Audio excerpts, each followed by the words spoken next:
guys, so good evening and welcome back to my magical world. It's me, Frostbite, your favorite celebrity here in the Philippines. It's 22:19 in the evening right now, and today is 11:11. It's November 11, 2024. Just so you know, it's Monday, and I hope you already survive your Mondays. So, ayan. I think I have to remind you guys kasi I've been hearing um, different angles or different types of stories, circumstances most likely that revolves around a favor. Favors. Um, when you ask for a favor, normally you will be indebted to that someone. Not if that someone is actually your true friend, or like your kind of people. Um they actually uh don't think of it like a favor. It comes to them like, you I am a trusted person, I am a reliable person, so I'm the one you pick. So it's kind of like a pleasure to them, or like someone a score point, if you get what I mean, guys. And it actually, when you trusted someone, you are we understanding each other, guys? This is something like that. I can't comprehend it na. You have to understand it na. Okay? So, ganun. So, I just wanted to remind you that actually, all of us, if possible, if it's not necessary, if you can do it with your power, if you can do it in your power, if you think you can do it alone, just do it.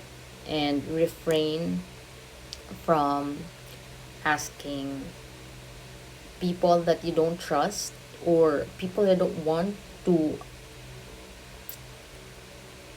ask favor. You don't ask favors, just, you know, not unless it is necessary. Kapag talaga kailangan na kailangan, dun lang. Okay, so iwasan natin to, like, burden people. It's just a reminder kasi it's not good if you're, asking them for um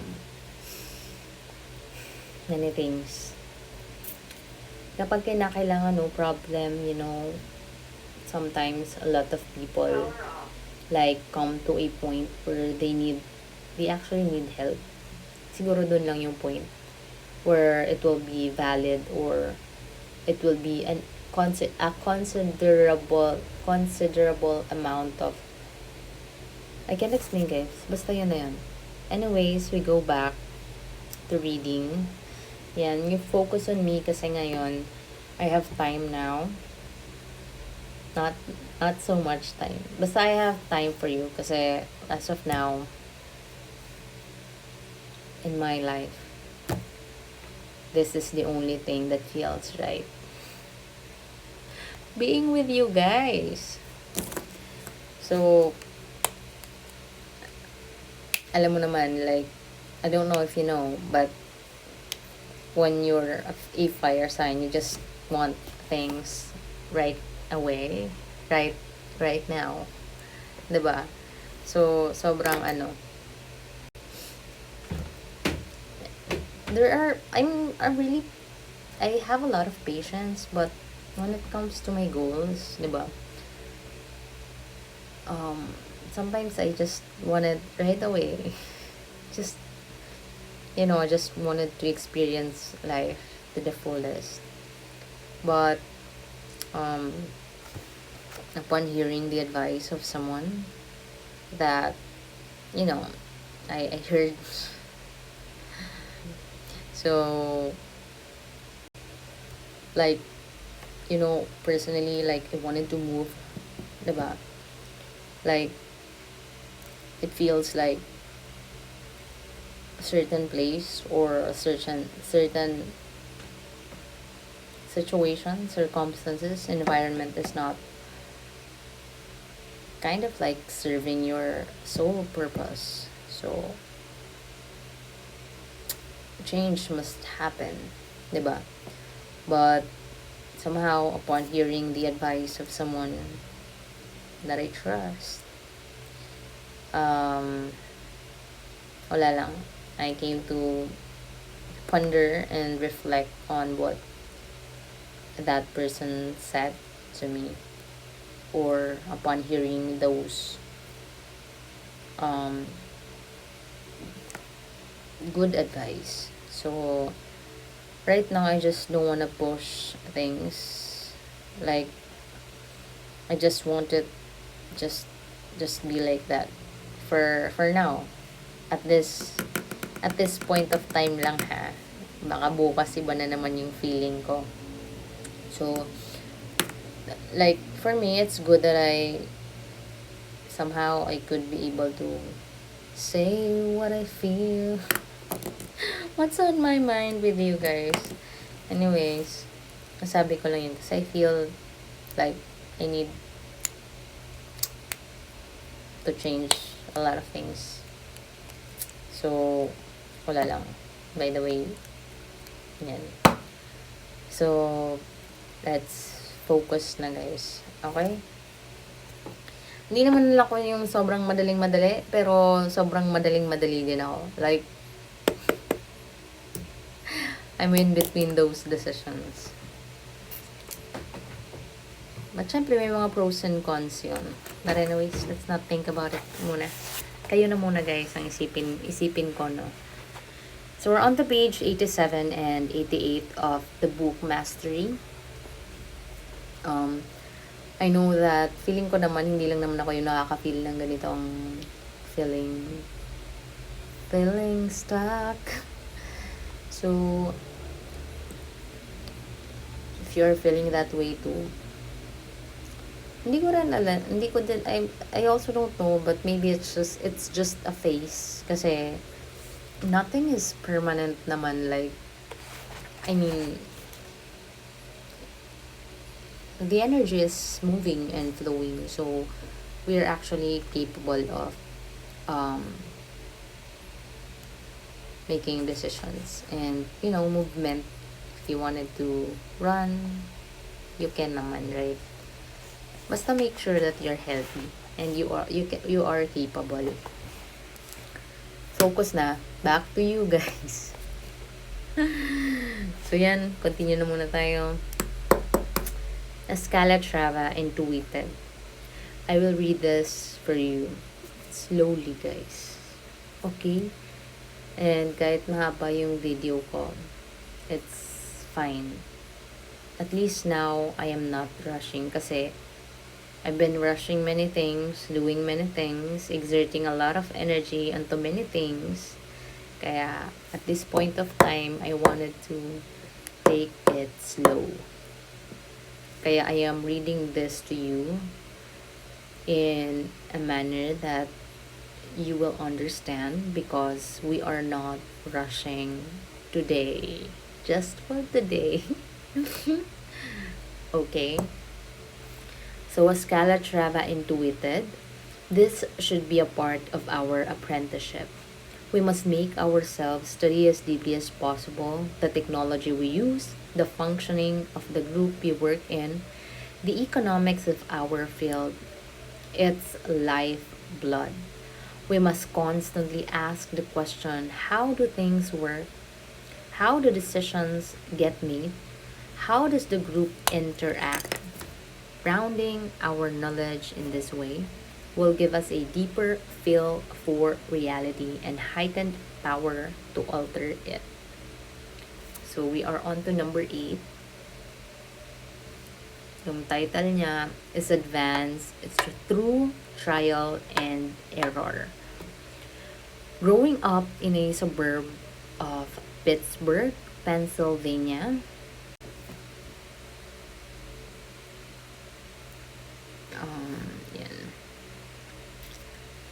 Wait lang. Growing up in a suburb of Pittsburgh, Pennsylvania in the early 1970s, Paul Graham became fascinated with the depiction of computers in television and film. They were like electronic brains with limitless powers.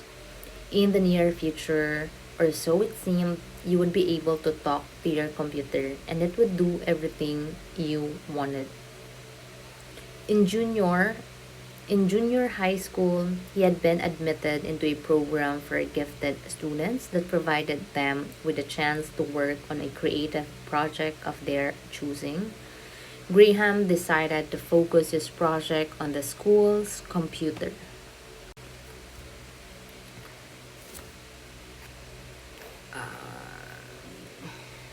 Wait lang. Nawawala ako, guys. Focus, yes. Wait lang, guys.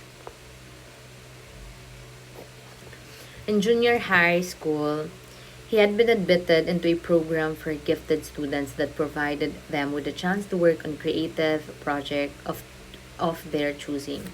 Graham decided to focus his project on the school's computer, an IBM mainframe that was used for printing out grade reports and class schedules.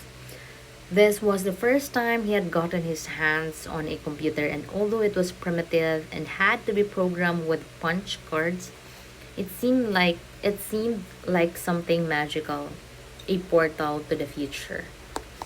Over the next few years, he taught himself how to program by consulting a few books then written on the subject, but mostly he learned by trial and error.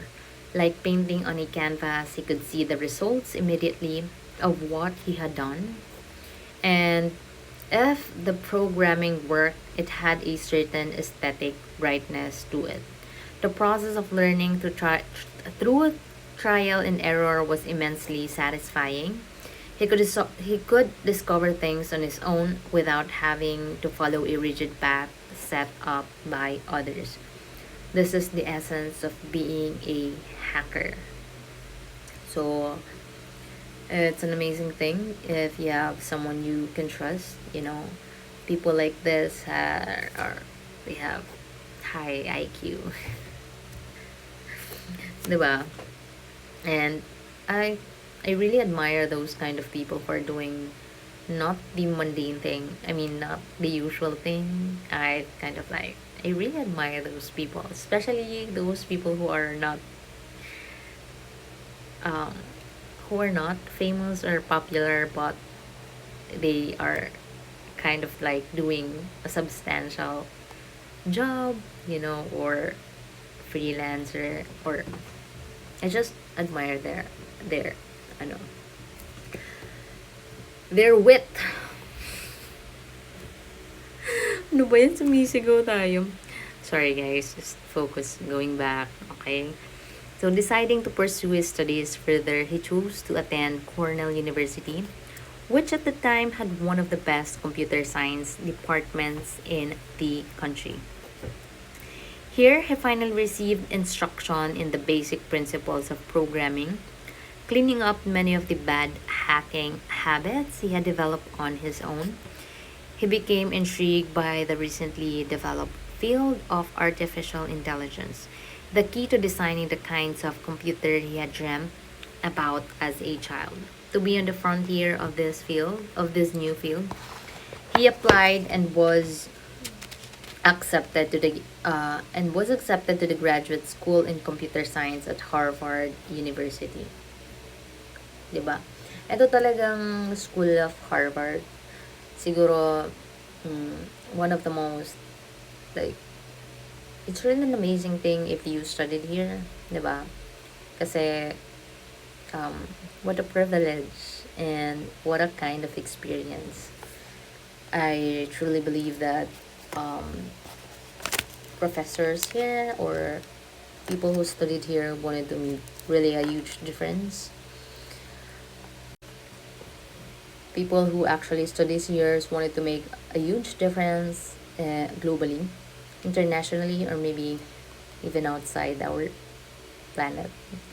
So um, they are not easily persuaded by just a mere amount of offers, like, money, because they are, I believe that they wanted to um, create something more of a uh, service to the mankind. Hindi man lahat, but I believe most of them. Okay. So, sobrang talino nila. I mean, and they are, you know, belong to those privileged and hardworking. Hardworking. Pwede rin nating sabihin, uh, people who work smart, you know, hindi hard work, guys. People who work smart are different types of, are a different kind of breed. Focus. Ayan. At Harvard, Graham finally had to confront something about himself. He was not cut out from he was not cut out for academia. He hated writing research papers. The university way of programming took all the fun and excitement out of it. The process of discovering through trial and error. He was a hacker at heart. Taray! Gusto ko rin magkaroon ng ganitong friend. I have this kind of friend and I believe but hindi nila pinapursue to. Kasi they have, usually when you are like really smart, diba? But you are bombarded somehow by responsibilities that are napapasa sa'yo. And you don't have choice but to fulfill your responsibility kasi responsible person ka. That's your nature, di ba? Hindi nila magawa to ng perfectly because they are kind of like helping many people. So I'm really sorry if you're one of them. Hindi mo ma-pursue yung ultimate heart's desire mo. And I'm looking forward that maybe one day you could be able to follow your own tawag dito, your own path, the path that will fulfill your soul. Ulitin ko, he was a hacker at heart, one who liked to figure things out for himself. He found a fellow hacker at Harvard, Robert Morris, and together they began to explore the intricacies of the programming language, Lisp. It seemed like the most potentially powerful and fluid language of them all. Understanding Lisp made you understand something essential about programming itself. It was a language suited for high level hackers, a language specifically made for investigation and discovery. This illusion with the computer science department of Harvard, Graham decided to design his own graduate school program.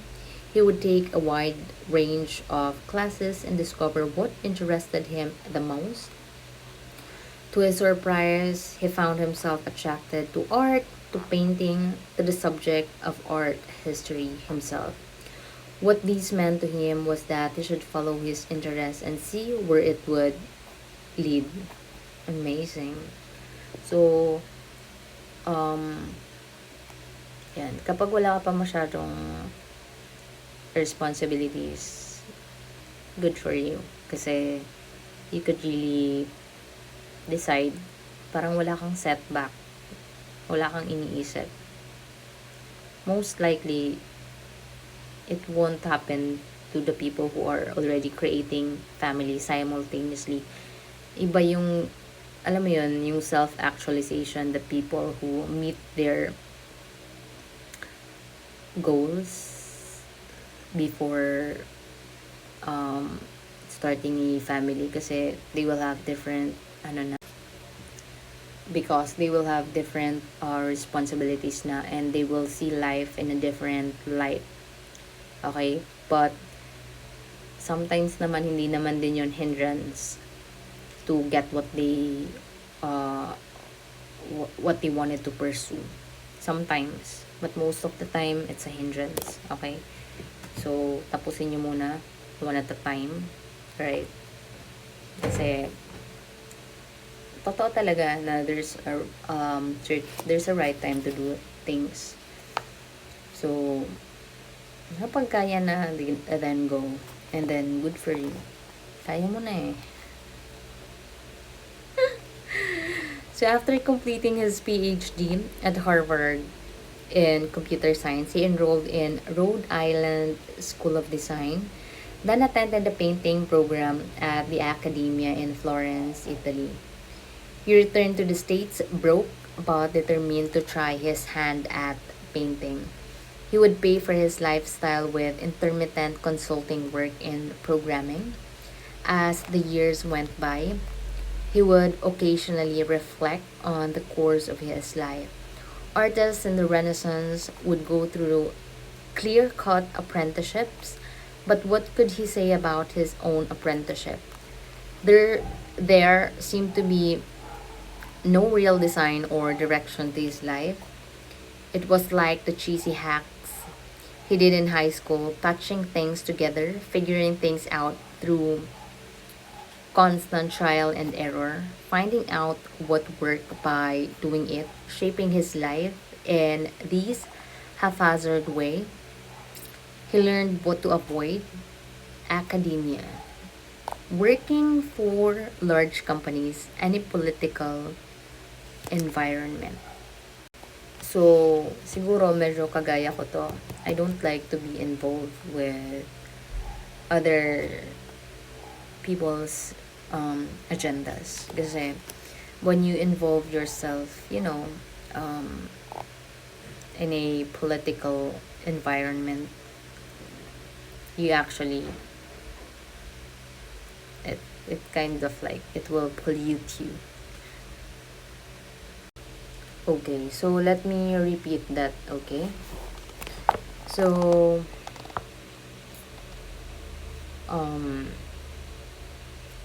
shaping his life in this haphazard way, he learned what to avoid: academia, working for large companies, any political environment. Okay? So, as much as possible, usually, diba, when you are associated with a certain political agendas, most of the time, or not really most of the time, siguro nga usually, medyo parehas lang ata. My God, I'm so sleepy. So, usually your morals and values will be compromised. Kasi, you know how dirty and crazy when you are in that kind of environment. Not good, not good. So, yan. So, he liked the process of making things. What really mattered to him in the end was having possibilities, being able to go on this or that direction depending on what life presented to him. If over the years he had undergone an apprenticeship, it was almost by default. One afternoon in 1995, yan, buhay na ako nito, guys. He heard on the radio a story about Netscape. The company itself was touting, check nyo nga guys kung ano yun, its future, and discussing how someday most businesses would be selling their products on the internet itself, with Netscape leading the way. With his bank account getting desperately low again, yet dreading the idea of returning to another consulting job, he recruited his old hacker friend Robert Morris to help him create a software for running an online business. Graham's idea was to design a program that would run directly on the web server instead of having to be downloaded. Yan guys. So, wait lang.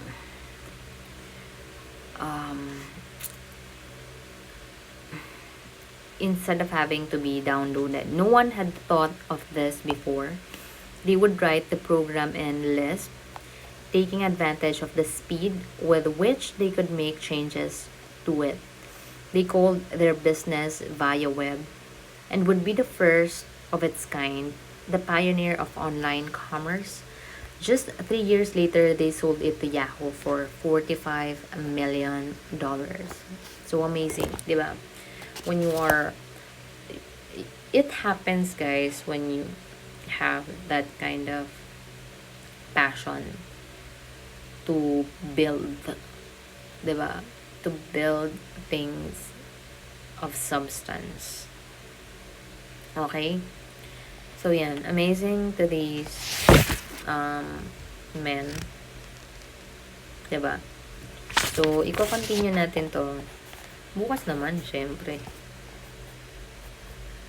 Okay? So, isipin nyo guys, that today is 11/11 and the portal is open to create and manifest new things, new experiences, and new life. Huwag lang kayong mawawalan ng pag-asa. Kasi,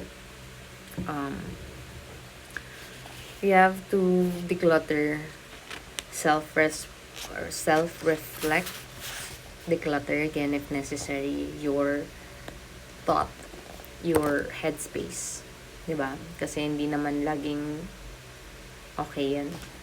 So, it needs like computer, diba? Kailangan niya ng maintenance and clearing and removing all the, virus. So, ayan. Nasabi ko lang.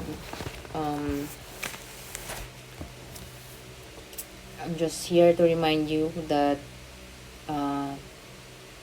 wherever you put your energy into, tama ba? Medyo na, hindi na guys, yung utak ko. Siguro na sobrahan ako ng coffee today. But I love it. So, thank you. I had that amazing dinner. So, anyways, kanina nga guys, medyo patulog na ako. Actually, medyo nakatulog na nga ako, or I don't know if I'm half awake or what. Nung paka-uwi ko. So, medyo pagod ako, but I heard I'm hearing advices from someone. So I have to wake up. Nagising ako. Have to wake up. So ayun. Nasabi ko lang. Anyways, yan, sobrang thank you and sobrang thankful ako that you are here with me. You're still here with me since pandemic, kasi I started this channel nung pandemic, So, yan, thank you guys for always tuning to my channel. Ay, taray. So, I am inviting all of you to subscribe. Yan. And to my viewers who are always finishing my videos hanggang sa dulo, yan. So, thank you so much guys for making time, diba? Kasi you can listen naman even though you are doing something else like cooking or cleaning the house, or I don't know what you are doing in life. But what I do know is that if as one person is listening to me, then I am putting something out there, something valuable. Anyways, ayun na nga guys, ang dal na natin. Yan. I'm gonna see you again tomorrow. Okay? Have an amazing sleep and good night. See you again.